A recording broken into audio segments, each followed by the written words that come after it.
In the 80s, every kid liked He-Man. My cousins and I all had He-Man and other Masters of the Universe figures. I didn't know anyone who didn't want to have the power. I would put both arms above my head and hold an imaginary sword. I would stand on one of the corners of my grandma's house, my non-existent biceps would cover my ears, and I would yell,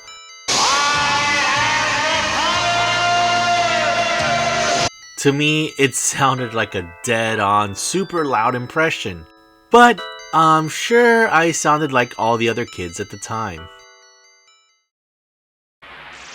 He-Man and the Masters of the Universe. He-Man was created by Mark Taylor and Roger Sweet. The original drawing by Mark Taylor was close to what we got.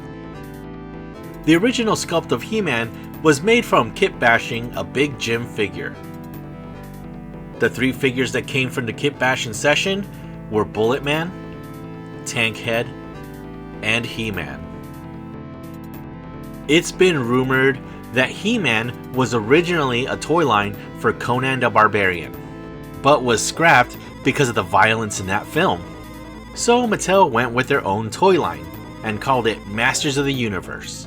Also, there are people who claim to have a Wonder Bread He-Man, or Savage He-Man, or Wondar, which has brown hair, brown furry shorts, a black belt, an axe, and a sword.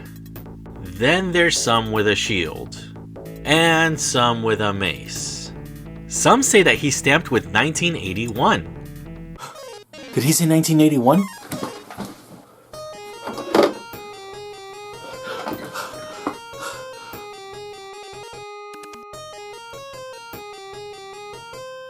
Oh my god, I have a rare Wonder Bread He-Man with blonde hair.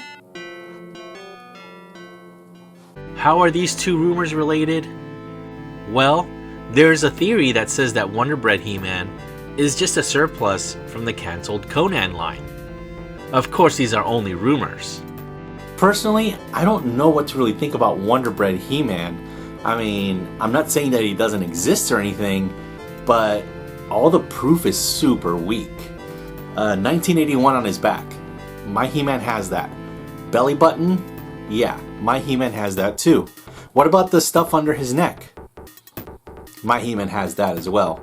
So really, there's only one piece of evidence that can make this Wonder Bread He-Man different, and that's that little itty bitty piece that's on the furry skivvies, and it doesn't have any texture.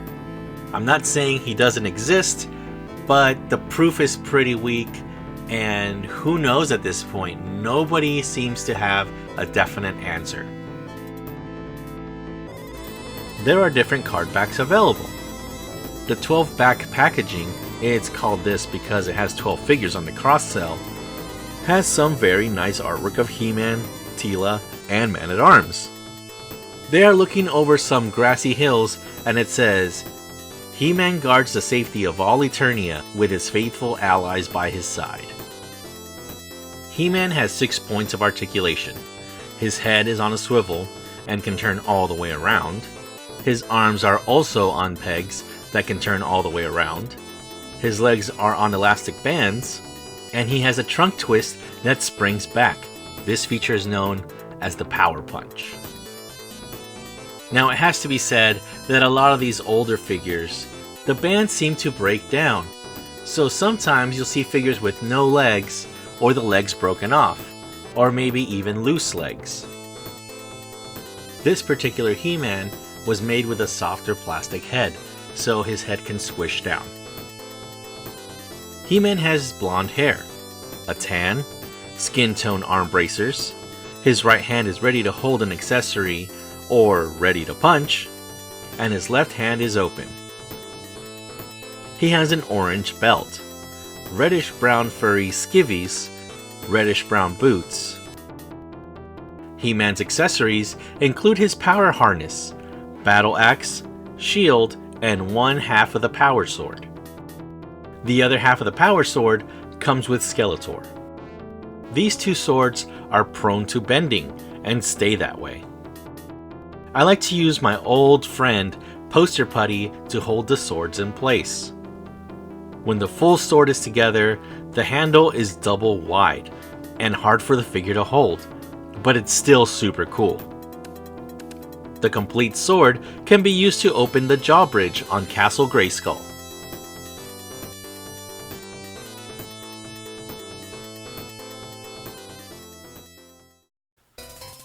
In the comic, the battle axe is He-Man's primary weapon, and in the cartoon, it's the Power Sword. The He-Man action figure could be obtained in different ways. In a solo pack, with Battle Cat, with the Wind Raider, with the Jet Sled, and the Heroic Warriors 3-pack with Teela and Ram Man. He-Man and Faker are pretty much the same figure. The differences are in the accessories, and most obvious, in the blue skin tone with orange hair. The Masters of the Universe figures came with mini-comics. He-Man's mini-comic is more like a mini kids book than a comic. He-Man came with He-Man and the Power Sword. He-Man left his tribe to fight some unknown evil which was trying to get the secrets of Castle Grayskull. On his adventure, he came across a green woman who was being attacked by a monster. This woman is the Sorceress. Because he showed his courage, she gave him the power harness, shield, and battle axe, which were all made before the Great Wars by Eternia's scientists. On his way to Castle Grayskull, he stopped in the valley, and with the strength from the power harness, he started carving out a new home and headquarters for himself. Meanwhile, the warrior goddess Teela was watering her unicorn. Beastman and Skeletor stalked her, and Skeletor wanted to make her his bride. They tried to kidnap her, but she fought with the spirits of many ancestral champions. Skeletor froze her unicorn, and the only way he was able to stop her was by using his energy blade to knock her unconscious. Then, Beastman carried her to Castle Grayskull. By nighttime, they arrived at the castle. The castle spirit warned them to go away, but Skeletor forced the drawbridge open and let himself in. Meanwhile, a mysterious warrior watched as Skeletor and Beastman went inside. Once inside, the warrior left in a heavily armed chariot. Skeletor, having one half of the Power Sword, tells the spirit that he will find the other half within its walls and obtain full power. Skeletor explains that he's from another dimension, where people are like him, but the Great Wars opened a portal in the dimensional wall that threw him into Eternia. His plan is to get the full Power Sword and reopen the portal so that his people can conquer Eternia. Beastman searched the castle and found an ancient map that had symbols written in blood. Skeletor was the only one who could read the map. Meanwhile, back in the valley, He-Man is finishing his home. Man-at-Arms shows up to tell He-Man about Skeletor, so He-Man leaves in the Battle Ram's space warp device. Back at the castle, Skeletor and Beastman make it to the end of a secret passage. They find a rusty metal door.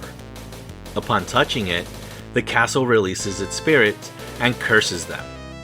Beastman tries to attack the spirit, but his hand goes right through it. But Skeletor's lightning blade blasts them into nothing. Beastman's strength couldn't get through the door, so Skeletor uses his lightning blade to cut right through.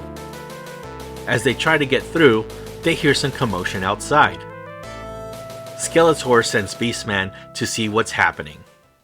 It's He-Man, and he's ramming his vehicle into the castle like a battering ram. Beastman goes to the top of the castle and fires a bolt from the castle's laser cannon at He-Man. He-Man's force field garment blocks the blast.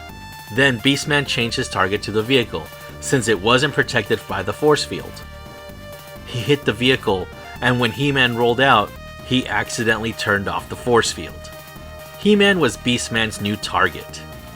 Back inside Castle Grayskull, Skeletor finds the other half of the Power Sword, and puts them together.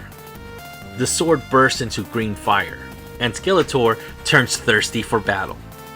Before Beastman could hit He-Man, Man-at-Arms shows up and attacks Beastman. Man-at-Arms tells He-Man to go inside and stop Skeletor. He-Man uses all of his strength and opens the drawbridge. Removing his harness, He-Man finds Skeletor, who uses the Power Sword to bring objects to life and attack He-Man. He fought the objects as best as he could without having his harness on. But all of a sudden, the sorceress shows up, glowing green like the Power Sword. She splits the sword once again. The objects fighting He-Man drop lifelessly and the sorceress vanished. Having lost the Power Sword, Skeletor ran to the roof where Man-at-Arms and Beastman were already fighting. Teela woke up and freed herself from her bonds. He-Man and Teela made their way to the roof where they outnumbered Skeletor and Beastman. They pleaded for mercy and the battle was over. Skeletor and Beastman ran off and the sorceress appeared. She told He-Man, Teela, and Man-at-Arms that only the two halves of the sword can open Castle Grayskull's drawbridge now. She hid the two halves and vanished in a green cloud. Then, the spirit of Castle Grayskull thanked the heroes and called them the Masters of the Universe. The spirit also rewards them with a white unicorn that returned to Teela. He-Man looked at the rising sun, which seemed to be a good omen for Eternia. He-Man and the Masters of the Universe will be back right after these messages. Who's the big guy with the muscles? He's He-Man, the most powerful man in the universe. Skeletor is his enemy. Here's He-Man, Skeletor, and Castle Grayskull. You have to put the castle together. You're doomed, He-Man. Oh yeah? Watch this action, Dad. Now I have the power. He-Man and Skeletor each sold separately. Castle Grayskull also sold separately from the Masters of the Universe collection from Mattel. And now back to He-Man and the Masters of the Universe. The mini-comic is written very strangely. I'm not sure if they were trying to have it read like a medieval thing, or if it's just because it was rushed.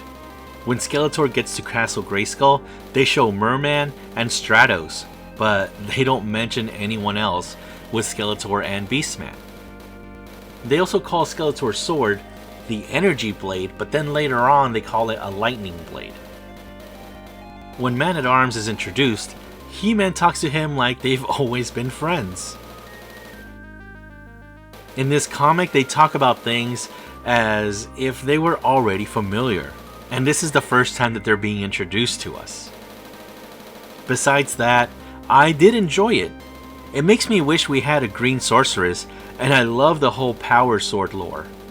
It reminds me of Black Star. In the comic, He-Man is himself, and in the cartoon, Prince Adam is the disguise of He-Man. Only 3 others share this secret. Our friends, the Sorceress, Man-at-Arms, and Orko. Oh, and in the cartoon, the Power Sword is only one sword. He-Man is an icon of the 80s. He's such an icon that they have tried time and time again to redo the show. It's hard to catch that magic again, but it's cool that they're trying, and they're even giving us fans more items to collect. I will always remember a commercial I saw where you could win a bunch of Masters of the Universe figures. That commercial has stuck with me. If there was anything I ever wanted was to win that. Of course I didn't, but man oh man, whoever won is one lucky kid. Display, or you can get a free game card by writing to Nestle Quick, Masters of the Universe card, P.O. Box 3636, Syosset, New York 11775. Hey, heroes, how about some quick? Yeah! I hope you enjoyed this review of He-Man, and stay tuned for more Masters of the Universe reviews.